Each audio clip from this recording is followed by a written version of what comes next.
इति षोडशमातृका स्तुतिः। अथ षोडशमातृका स्तुतिः।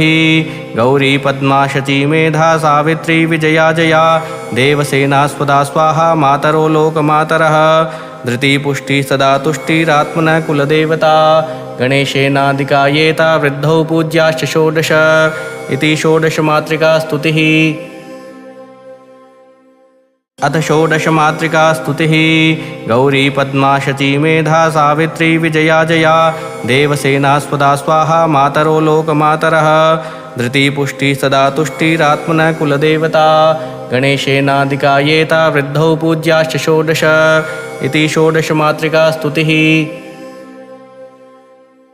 अथ षोडशमातृका स्तुतिः।